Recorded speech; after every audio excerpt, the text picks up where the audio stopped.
Hello, this is Katie. Welcome to the Digital Learning Academy. Today I want to show you how to use Hapara's focused browsing feature along with Google Forms. The focused browsing option can be a great tool when you are using digital assessments. However, there's a specific way Google Forms must be shared in order for students to be able to submit their answers. When sharing a Google form with the focused browsing feature, you'll need to alter the form URL or the students will not be able to submit their answer. The typical way to get the link for your form is to click on the send icon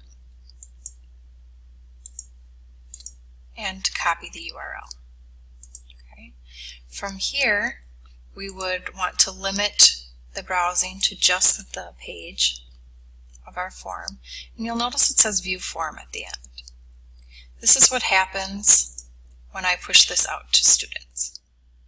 From the student perspective, if the form is pushed out with View Form at the end of the URL, and I select an answer and click Next, it's not going to allow me to go on in the quiz or to submit the form. To allow students to fill in their responses on the form, I can simply change the end of the form address to form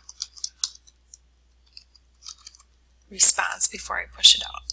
Okay, if I do that, it will allow them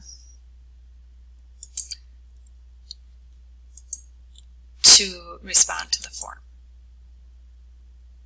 Another way that I can get that address from the start is to click on Preview in the form, select an option and either submit the form or click Next, and you'll notice that the address up here has changed to form response. Okay, but again, if you just take View Form out and replace it with this form response at the end, it will allow students to access the form appropriately.